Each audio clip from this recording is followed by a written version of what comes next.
একদা প্রিয় নবী হযরত মুহাম্মদ সাল্লাল্লাহু আলাইহি সাল্লাম ফাতেমা রাদিয়াল্লাহু আনহাকে ডেকে বলছে, হে মা ফাতেমা, তুমি কি জানো মদিনায় এমন একজন কাছুরিয়ার স্ত্রী বসবাস করে। তিনি এমন একটি আমল করে যার মাধ্যমে তিনি তোমার আগে জান্নাতে প্রবেশ করবে। এই কথা শুনে হযরত ফাতেমা রাদিয়াল্লাহু আনহা অবাক হয়ে বললেন, আব্বাজান, এটা কিভাবে সম্ভব? আমি সকল জান্নাতে মহিলাদের সর্দার, কিভাবে একজন সাধারণ নারী আমার আগে জান্নাতে প্রবেশ করতে পারে? আব্বাজান, আমাকে সেই নারীর পরিচয় দিন, আমি গিয়ে দেখতে চাই তিনি কি এমন আমল করে যা তাকে এত বড় মর্যাদা দিয়েছে। তখন নবীজি সাল্লাল্লাহু আলাইহি সাল্লাম বললেন, হে মা ফাতেমা, তুমি এখন বাড়ি ফিরে যাও, সময় হলে আমি তোমাকে তার বাড়ির ঠিকানা ঠিকই জানিয়ে দিব। এরপর মা ফাতেমা রাদিয়াল্লাহু আনহা নবীজির কথা মতো বাড়িতে ফিরে আসলেন। এরপর কিছুদিন কেটে গেল। কিছুদিন পর হযরত ফাতেমা রাদিয়াল্লাহু আনহা খুবই অসুস্থ হয়ে পড়লেন। এর পাশাপাশি হযরত ফাতেমা রাদিয়াল্লাহু আনহার বাড়িতে 3 দিন ধরে কোনো খাবার ছিল না। খাবারের অভাবে এবং অসুস্থতা থাকার কারণে তিনি খুবই দুর্বল হয়ে পড়লেন। এদিকে হযরত আলী রাদিয়াল্লাহু আনহুর কাছে কোনো অর্থ ছিল না, যার মাধ্যমে তিনি কোনো খাবারও কিনে আনতে পারছিলেন না। দীর্ঘ 3 দিন কেটে যাওয়ার পর ফাতেমা রাদিয়াল্লাহু আনহা হযরত আলী রাদিয়াল্লাহু আনহুকে কাছে থেকে একটি পুরাতন কাপড় এনে বলল, এই কাপড়টির কথা আপনার মনে আছে? আমাদের বিয়ের সময় আমার আব্বাজান এটি আমাকে হাদিয়া হিসেবে দিয়েছিল। এটি অত্যন্ত বরকতময় একটি কাপড়। যদিও আমার মন চায় না এই কাপড়টি বিক্রয় করতে, তবে আজ 3 দিন ধরে আমাদের ঘরে কোনো খাবার নেই, তাই এই অবস্থায় এটা বিক্রয় করা ছাড়া আর কোনো উপায় নেই। আপনি এটিকে বাজারে নিয়ে যান এবং এর টাকা দিয়ে আপনি কিছু খাবার কিনে আনুন। এরপর হযরত আলী রাদিয়াল্লাহু আনহু সেই কাপড়টি নিয়ে বাজারে আসলেন।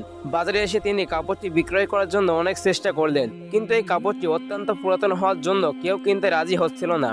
এই অবস্থা দেখে হযরত আলী রাদিয়াল্লাহু আনহু খুব হতাশ হয়ে পড়লেন। তখন হযরত আলী রাদিয়াল্লাহু আনহু আল্লাহর কাছে দোয়া করে বললেন, ইয়া আল্লাহ, এই কাপড়টি খুবই পুরাতন হওয়ার জন্য কেউ কেনার জন্য রাজি হচ্ছে না।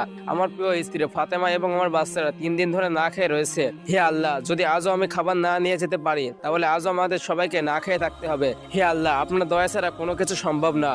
আপনি এমন কাউকে পাঠান যিনি আমার কাপড়টি কিনে নেবেন। হযরত আলী রাদিয়াল্লাহু আনহুর এই দোয়া করার পরপরই একজন লোক বাজারে এসে পৌঁছালো এবং হযরত আলী রাদিয়াল্লাহু আনহুর কাছে এসে বলল, তুমি কি এই কাপড়টি বিক্রয় করবে? তখন হযরত আলী রাদিয়াল্লাহু আনহু বলল, হ্যাঁ, আমি এই কাপড়টি বিক্রয় করব।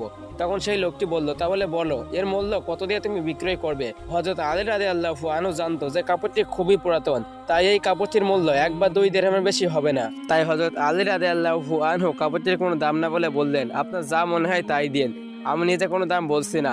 তখন ওই লোকটি বলল, আমি 6 দিরহামের বিনিময়ে এই কাপড়টি আপনার কাছ থেকে কিনতে চাই, আপনি কি রাজি? এই কথা শুনে হযরত আলী রাদিয়াল্লাহু আনহু খুবই খুশি হয়ে গেলেন এবং তিনি বললেন, অবশ্যই আমি আপনার কাছে 6 দিরহাম দিয়ে এই কাপড়টি বিক্রয় করব। এরপর ওই লোকটি 6 দিরহাম দিয়ে হযরত আলী রাদিয়াল্লাহু আনহুর কাছ থেকে সেই কাপড়টি কিনলেন। এদিকে আল্লাহর ফেরেশতারা নিজেদের মধ্যে একটি কথা নিয়ে তর্ক বিতর্ক করছিল। একজন ফেরেশতারা বলছিল, নবী সাল্লাল্লাহু আলাইহি সাল্লামের সাহাবারা খুবই দানশীল, তারা সুখে দুঃখে সবসময় আল্লাহর পথে দান করেন। তার এই কথা শুনে আরেকজন ফেরেশতারা বলল, হ্যাঁ, সাহাবারা অবশ্যই দান করে, তবে তারা সবসময় দান করেন না। যখন তাদের হাতে কিছু থাকে তখন তারা দান করে, আর যদি সেই জিনিসটা তাদের খুবই প্রয়োজন হয় তখন তারা সেটাকে দান করেন না। ফেরেশতাদের এই কথা শুনে আল্লাহ তাআলা গায়েবী আওয়াজের মাধ্যমে ফেরেশতাদের বলল, হে আমার ফেরেশতারা, তোমরা ঝগড়া করিও না। বিষয়ে নিশ্চিত হওয়ার জন্য তোমরা আলীর কাছে যাও। তিনি 6 দিরহামের বিনিময়ে একটি কাপড় বিক্রয় করেছে এবং ওই 6 দিরহাম তার নিজের পরিবারের জন্য খুবই প্রয়োজন। তোমরা তার কাছে গিয়ে ওই 6 দিরহাম চেয়ে দেখো এবং তিনি যদি তা দান করে দেয় তাহলে বুঝবে সাহাবারা সবসময় দান করে। আল্লাহ তাআলার এই আদেশ মতো একজন ফেরেশতা ফকিরের ছদ্মবেশে হযরত আলী রাদিয়াল্লাহু আনহুর কাছে আসলেন। তখন হযরত আলী রাদিয়াল্লাহু আনহু 6 দিরহাম নিয়ে বাজারে যাচ্ছিলেন তার পরিবারের জন্য খাবার কেনার জন্য। তখন সেই ফেরেশতা ফকির বেশে হযরত আলী রাদিয়াল্লাহু আনহুকে বলল, হে আল্লাহর বান্দা, আমি বহুদিন ধরে না খেয়ে রয়েছি, আমি খুবই দুর্বল হয়ে পড়েছি, আমার চলার মতো শক্তি হারিয়ে ফেলেছি। আল্লাহর নামে তোমার কাছে কিছু সাহায্য চাই। যদি তোমার কাছে কোনো অর্থ থেকে থাকে তাহলে সেই অর্থ আমাকে তুমি সাহায্য করো, যাতে আমি ওই অর্থ দিয়ে আমার ক্ষুধা নিবারণ করতে পারি। হযরত আলী রাদিয়াল্লাহু আনহু ফকিরের এই কথা শোনার পর খুবই চিন্তিত হয়ে পড়লেন। তখন হযরত আলী রাদিয়াল্লাহু আনহু মনে মনে ভাবতে লাগলো, হে আল্লাহ, আমার বাচ্চা এবং আমার স্ত্রীরা 3 দিন ধরে না খেয়ে রয়েছে। এই 6 দিরহাম আমি তাদের জন্য খাবার কিনতে চেয়েছিলাম, কিন্তু এখন একজন অসহায় মানুষ আমার কাছে সাহায্য চাইছে। আমি এখন কি করব? আমার পরিবারের জন্য খাবার কিনবো নাকি ফকিরকে আমি সাহায্য করব? এরপর হযরত আলী রাদিয়াল্লাহু আল্লাহর প্রতি ভরসা রেখে বললেন, আমি এই 6 দিরহাম এই ফকিরকে সাহায্য করব। এরপর হযরত আলী রাদিয়াল্লাহু আনহু দান করার পর চিন্তিত মনে পথ চলতে লাগলেন। তখন একজন লোক একটি লাল ঘোড়া নিয়ে তার কাছে আসলেন, এসে বলল, হে আলী, আপনি কি আবার এই ঘোড়াটা কিনবেন? তখন হযরত আলী রাদিয়াল্লাহু আনহু বললেন, ভাই, আমি এই ঘোড়াটা কিনবো কিভাবে? আমার কাছে তো ঘোড়া কেনার মতো অর্থ নেই। তখন সেই লোকটি বলল, হে আলী, চিন্তা করবেন না, আমি এই ঘোড়াটি আপনার কাছে বাকিতে বিক্রয় করব এবং এই ঘোড়া বেচে আপনি যখন লাভ করবেন তখন আমার পাওনা টাকা আমাকে দিয়ে দিবেন। এরপর হযরত আলী রাদিয়াল্লাহু আনহু একটু চিন্তা করলেন যে এই লোকটি ঘোড়াটি আমাকে বাকিতে বিক্রয় করতে রাজি, তাই এই ঘোড়াটি নেওয়া যেতে পারে। এরপর হযরত আলী রাদিয়াল্লাহু আনহু সেই লোকটিকে বলল, ভাই তুমি এই ঘোড়ার দাম বলো। তখন সেই ঘোড়ার মালিক বলল, হে আলী, আমি 100 দিরহামের বদলে এই ঘোড়াটি আপনার কাছে বিক্রয় করতে চাই। এরপর হযরত আলী রাদিয়াল্লাহু আনহু এই ঘোড়াটি ওই লোকটির কাছ থেকে কিনে নিলেন। এরপর হযরত আলী রাদিয়াল্লাহু আনহু ওই লাল ঘোড়াটিকে বিক্রয় করার জন্য বাজারে নিয়ে আসলেন। এরপর একজন ব্যক্তি হযরত আলী রাদিয়াল্লাহু আনহুর কাছে এসে বলল, হে আলী, আপনি কি এই লাল ঘোড়াটি বিক্রয় করবেন? তখন আলী রাদিয়াল্লাহু আনহু বললেন, হ্যাঁ, আমি এই ঘোড়াটি বিক্রয় করব। এরপর সেই লোকটি বলল, এই ঘোড়াটির দাম কত? আপনি কত দিয়ে এই ঘোড়াটি আমার কাছে বিক্রয় করতে চান? তখন হযরত আলী রাদিয়াল্লাহু আনহু বললেন, আপনি নিজেই দাম বলুন, এই ঘোড়াটি আপনি কত দিয়ে কিনতে চান? তখন সেই লোকটি বলল, আমি এই ঘোড়ার জন্য 160 দিরহাম দিতে চাই। তখন হযরত আলী রাদিয়াল্লাহু আনহু মনে মনে ভাবতে লাগলেন, আমি তো এই ঘোড়াটিকে 100 দিরহাম দিয়ে কিনেছি, আর এই লোকটি আমার সাথে 160 দিরহাম দিয়ে ঘোড়াটি কিনতে চাই। এই ঘোড়ায় আমার 60 দিরহাম লাভ হবে। এরপর হযরত আলী রাদিয়াল্লাহু আনহু বললেন, আচ্ছা ঠিক আছে, এই ঘোড়াটি আমি আপনার কাছে 160 দিরহাম দিয়ে বিক্রয় করব। এরপর সেই লোকটি 160 দিরহাম দিয়ে সেই ঘোড়াটি কিনলেন এবং হযরত আলী রাদিয়াল্লাহু আনহুর কাছ থেকে ঘোড়াটি নিয়ে চলে গেলেন। এরপর হযরত আলী রাদিয়াল্লাহু আনহু ঘোড়ার মালিকের পাওনা টাকা 100 দিরহাম পরিশোধ করে দিলেন, আর হযরত আলী রাদিয়াল্লাহু আনহুর কাছে 60 দিরহাম লাভ থেকে গেল। এইভাবে আল্লাহর প্রতি ভরসা রেখে 6 দিরহাম থেকে 60 দিরহামের মালিক হয়ে গেলেন। এরপর হযরত আলী রাদিয়াল্লাহু আনহু ওই 60 দিরহাম দিয়ে অনেকগুলো খাবার কিনে বাড়ি ফিরে আসলেন। বাড়িতে ফেরার পর হযরত ফাতেমা রাদিয়াল্লাহু আনহা অবাক হয়ে গেলেন এবং হযরত আলী রাদিয়াল্লাহু আনহুকে বললেন, হে আমার প্রিয় স্বামী, আমি যে কাপড়টি আপনাকে বিক্রয় করার জন্য দিয়েছিলাম সেই কাপড়টি বিক্রয় করতে এত খাবার আনা সম্ভব না। আপনি কিভাবে এতগুলো খাবার নিয়ে আসলেন? আপনি সত্য ঘটনা আমাকে খুলে বলুন এবং তারপর আপনি বাড়িতে প্রবেশ করুন। এরপর হযরত আলী রাদিয়াল্লাহু আনহু বললেন, ফাতেমা, আমাকে আগে বাড়ি প্রবেশ করতে দাও, তারপর আমি সব ঘটনা বলছি। এরপর ফাতেমা রাদিয়াল্লাহু আনহা বললেন, না, আগে আপনি আমাকে সব বলুন, তারপর ঘরের ভিতরে প্রবেশ করুন। তখন হযরত আলী রাদিয়াল্লাহু আনহু বললেন, হে ফাতেমা, তুমি ভালো করে জানো আমি কখনো অবৈধ পথ থেকে টাকা উপার্জন করি না। আল্লাহর নামে শপথ করে বলছি, এই অর্থ আমি বৈধ পথ থেকে ইনকাম করেছি, তাই এই নিয়ে তোমার কোনো সন্দেহ করার প্রয়োজন নেই। এই কথা শোনার পরও হযরত ফাতেমা রাদিয়াল্লাহু আনহার আলীর কথায় সন্তুষ্ট হলেন না এবং সত্য ঘটনা শোনার জন্য আগ্রহী প্রকাশ করলেন। এই ঘটনার কিছুদিন পর নবীজি সাল্লাল্লাহু আলাইহি সাল্লাম হযরত ফাতেমা রাদিয়াল্লাহু আনহাকে ডাকলেন এবং নবীজি সাল্লাল্লাহু আলাইহি সাল্লাম বললেন, হে মা ফাতেমা, তোমার কি মনে আছে আমি তোমাকে বলেছিলাম যে একজন কাফিরের স্ত্রী তোমার আগে জান্নাতে প্রবেশ করবে? এরপর হযরত ফাতেমা রাদিয়াল্লাহু আনহা বললেন, হে আব্বাজান, আমার মনে আছে এবং আমি সেই নারীর সাথে সাক্ষাৎ করার জন্য খুবই আগ্রহী আছি এবং আমি সেই নারীর সাথে দেখা করার জন্য খুবই অপেক্ষা করছি। অনুগ্রহ করে আপনি সেই নারীর বাড়ির ঠিকানা আমাকে দিন, যাতে আমি দেখতে পারি সেই নারী কি এমন আমল করে যে আমলের কারণে সে আমার আগে জান্নাতে চলে যাবে এবং আমি সেই নারীর আমল সম্পর্কে জানতে চাই।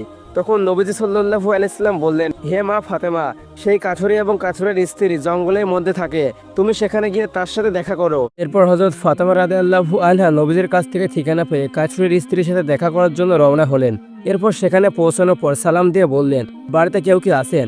আমি নবীর মেয়ে হযরত ফাতেমা, আমি কি আপনার বাড়ির ভেতরে আসতে পারি?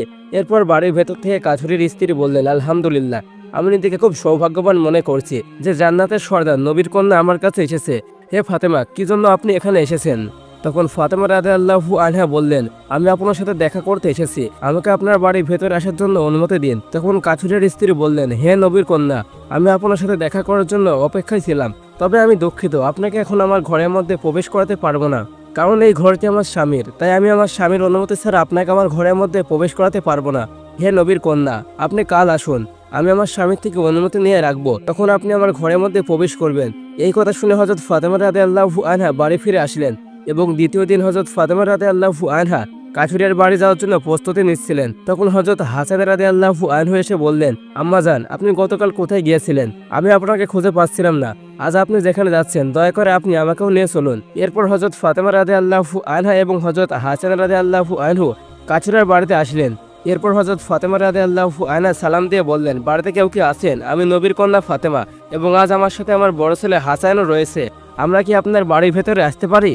এরপর বাড়ির ভেতর থেকে কাঠুরের স্ত্রী এসে বললেন, আলহামদুলিল্লাহ, হে নবীর মেয়ে ফাতেমা, আপনার সাথে দেখা করার আমার খুব ইচ্ছা রয়েছে, তবে আমি খুবই দুঃখিত, আমি আপনাকে ঘরের ভেতরে প্রবেশ করাতে পারবো না। গতকাল আপনার ব্যাপারে আমার স্বামীর কাছ থেকে আপনার জন্য অনুমতি নিয়েছিলাম, কিন্তু আপনার বড় ছেলে হাসানের জন্য কোনো অনুমতি নেওয়া হয়নি, এই জন্য আমি আপনাকে বাড়ির ভেতরে আসতে দিতে পারি না। এই জন্য আমি আপনাকে আমার বাড়ির ভেতরে আসতে দিতে পারবো, কিন্তু আপনার বড় ছেলে হাসানকে আমার বাড়ির ভেতরে আসতে দিতে পারবো না। এই জন্য আপনারা আগামীকাল আসুন, আমি আমার স্বামীর কাছ থেকে আপনার ছেলের জন্য অনুমতি নিয়ে রাখবো। এর পরের দিন হযরত ফাতেমা রাদিয়াল্লাহু আনহা কাছুরের স্ত্রীর সাথে দেখা করার জন্য বাড়ি থেকে বের হলেন। এর সময় হযরত ফাতেমা রাদিয়াল্লাহু আনহা ছোট ছেলে হযরত হাসান রাদিয়াল্লাহু আনহু এসে বললেন, আম্মাজান, আপনি গত 2 দিন ধরে কোথায় যাচ্ছেন? আমি গত 2 দিন ধরে আপনাকে খুঁজে পাচ্ছি না, আজকে আপনি আমাকেও নিয়ে চলুন। এরপর হযরত ফাতেমা রাদিয়াল্লাহু আনহা ও হাসান এবং হুসাইন রাদিয়াল্লাহু আনহুকে নিয়ে আবারও কাছুরের বাড়িতে আসলেন। এসে সালাম দিয়ে বললেন, বাড়িতে কেউ কি আছেন? আমি নবীর মেয়ে ফাতেমা, আজ আমার সাথে আমার 2 ছেলেও রয়েছে, আমরা কি আপনার বাড়ির ভেতরে প্রবেশ করব? এরপর কাছুরের স্ত্রী বললেন, হে নবীর কন্যা ফাতেমা, আমি খুবই খুশি যে আপনি আজ আমার বাড়িতে এসেছেন। গতকাল আমি আপনার বড় ছেলের জন্য আমার স্বামীর কাছ থেকে অনুমতি নিয়ে রেখেছি, কিন্তু আপনার ছোট ছেলের জন্য কোনো অনুমতি নেওয়া হয়নি। এই জন্য আমি আপনার ছোট ছেলেকে আমার ঘরের মধ্যে প্রবেশ করাতে পারবো না। তাই আপনারা দয়া করে আবার কাল আসুন, আমি কালকে আমার স্বামীর কাছ থেকে আপনাদের সকলের জন্য অনুমতি নিয়ে রাখবো। এই কথা শুনে হযরত ফাতেমা রাদিয়াল্লাহু আনহা বাড়ি ফিরে গেল। এর পরের দিন হযরত ফাতেমা রাদিয়াল্লাহু আনহা তার 2 ছেলেকে নিয়ে আবার কাছুরের বাড়িতে আসলেন। এবার কাছুরের স্ত্রী তাদের সকলকে ঘরের মধ্যে প্রবেশ করালেন। এরপর হযরত ফাতেমা রাদিয়াল্লাহু আনহু দেখলেন কাছুরের স্ত্রী একটি জায়গার মধ্যে বসে আছে এবং তার সামনে একটি লাঠি এবং একটি মোটা কলসি এবং একটি দড়ি রয়েছে। এইসব দেখে হযরত ফাতেমা রাদিয়াল্লাহু আনহা বললেন, বোন, আপনি এই জিনিসগুলো নিয়ে বসে আছেন কেন? এগুলোর কি প্রয়োজন? তখন কাছুরের স্ত্রী বললেন, আমার স্বামী সারাদিন কাজ করে খুব ক্লান্ত হয়ে বাড়ি আসেন, তখন হয়তো আমার স্বামীর ওযু করা বা পিপাসা মেটানোর জন্য পানি প্রয়োজন হতে পারে, আর আমি চাই না আমার স্বামীর সামান্য পরিমাণ কষ্ট হোক, এই জন্য আমি পানির কলসি এখানে রেখেছি। কাছুরের স্ত্রীর মুখে এমন কথা শুনে হযরত ফাতেমা রাদিয়াল্লাহু আনহা খুবই খুশি হয়ে গেলেন। এরপর ফাতেমা রাদিয়াল্লাহু আনহা আর কিছু না বলে নবীজির দরবারে চলে আসলেন। তখন নবীজি সাল্লাল্লাহু আলাইহি সাল্লাম ফাতেমা রাদিয়াল্লাহু আনহাকে বললেন, হে ফাতেমা, তুমি কি কাছুরের স্ত্রীর সাথে দেখা করেছো? তখন ফাতেমা রাদিয়াল্লাহু আনহা বললেন, হ্যাঁ আব্বাজান, আমি দেখা করেছি। এরপর নবীজি সাল্লাল্লাহু আলাইহি সাল্লাম আবারও ফাতেমাকে বলল, হে ফাতেমা, তুমি কাছুরের স্ত্রীর বাড়ি গিয়ে কি দেখেছো? তখন ফাতেমা রাদিয়াল্লাহু আনহা বললেন, আব্বাজান, আমি গিয়ে দেখেছি সেই নারী খুবই স্বামীভক্ত, তার এমন আচরণ আমাকে খুবই মুগ্ধ করেছে। এই কথা শুনে নবীজি সাল্লাল্লাহু আলাইহি সাল্লাম বললেন, ফাতেমা, তার কাছ থেকে তোমার অনেক কিছু শেখার আছে। তখন ফাতেমা রাদিয়াল্লাহু আনহা বললেন, আব্বাজান, আমি কি তার কাছ থেকে কি শিখতে পারবো এবং কি গুণ রয়েছে যে আমার আগে সে জান্নাতে প্রবেশ করবে? দয়া করে আপনি আমাকে সব বুঝিয়ে বলুন। তখন নবীজি সাল্লাল্লাহু আলাইহি সাল্লাম ফাতেমা রাদিয়াল্লাহু আনহাকে বললেন, হে ফাতেমা, শোনো, কিছুদিন আগে তুমি তোমার স্বামী আলীকে একটি পুরানো কাপড় বিক্রি করতে দিয়েছিলে এবং আলী যে অর্থ নিয়ে এসেছিল তা দিয়ে অনেক পরিমাণে খাবার কিনেছিল, কিন্তু তুমি সন্দেহ করেছিলে আলী সেই অর্থ বৈধ পথ থেকে উপার্জন করেছে কিনা। তুমি তাকে ঘরের ভিতরে প্রবেশ করতে দাওনি এবং বিভিন্ন প্রশ্ন করে তাকে অনেক কষ্ট দিয়েছো, কিন্তু তুমি ভালো করে জানো তোমার স্বামী আলী কোনো দিনও অবৈধ পথ থেকে টাকা উপার্জন করে না। এরপর নবীজি সাল্লাল্লাহু আলাইহি সাল্লাম আবারও বললেন, ফাতেমা, যখন আলী সেই কাপড় বিক্রয় করার জন্য বাজারে গিয়েছিল তখন কাপড়টি কেউ কিনতে চাচ্ছিল না। তখন আল্লাহ তাআলা ফেরেশতা মিকাইলকে মানুষের রূপে পাঠাইছিল এবং মিকাইল সেই কাপড়টি আলীর কাছ থেকে 6 দিরহামের বদলে কিনেছিল। এরপর আল্লাহ তাআলা আরেকজন ফেরেশতাকে ফকিরের রূপে আলীর কাছে ভিক্ষা চাওয়ার জন্য আলীর কাছে পাঠিয়েছিল এবং সেই ফেরেশতা আলীর কাছে কিছু অর্থ সাহায্য চাচ্ছিল এবং আলী সেই 6 দিরহাম সেই ভিক্ষুক নামের ফেরেশতাকে সাহায্য করেছিল। এরপর আলী চিন্তা করেছিল, কারণ তার হাতে কোনো দিরহাম ছিল না। ঠিক সেই সময় একজন ফেরেশতা মানুষের রূপে একটি লাল ঘোড়া নিয়ে আলীর কাছে আসে এবং আলীর কাছে ঘোড়াটি 100 দিরহামের বদলে বাকিতে বিক্রয় করে। এরপর আলী সেই ঘোড়া নিয়ে বাজারে যায়। তখন একজন ফেরেশতা মানুষের রূপে বাজারে এসে হাজির হন এবং আলীর কাছ থেকে ঘোড়াটি 160 দিরহাম দিয়ে কিনে নেন। এরপর নবীজি সাল্লাল্লাহু আলাইহি সাল্লাম আবারও বললেন, আল্লাহ তাআলা 6 দিরহামকে 7 দিরহামে পরিণত করে দেন। এরপর আলী তোমাদের জন্য অনেকগুলো খাবার কিনে নিয়ে আসে। সেই কাপড়টি আলী বিক্রয় করেছিল, সেই কাপড়টি আল্লাহ তাআলা জান্নাতে রেখেছে। আর যে ঘোড়াটি দিয়ে আলী ব্যবসা করেছিল সেই ঘোড়াটিও আল্লাহ তাআলা জান্নাতে রেখেছে। কিয়ামতের দিন তুমি যখন জান্নাতে প্রবেশ করবে তখন তুমি সেই ঘোড়ার পিঠে চড়ে থাকবে, আর ঘোড়াটির লাগাম হবে আলী বিক্রয় করা সেই কাপড়টি। আর জান্নাতে প্রবেশ করার সময় ঘোড়াটির লাগাম ধরে থাকবে সেই কাছুরের স্ত্রী, কারণ সে খুব স্বামীভক্ত এবং স্বামীর আনুগত্য করে। এই কারণে আল্লাহ তাআলা তাকে এত মর্যাদা দান করেছে। এই জন্য সে তোমার আগে জান্নাতে প্রবেশ করবে আর তুমি তার পরে জান্নাতে প্রবেশ করবে।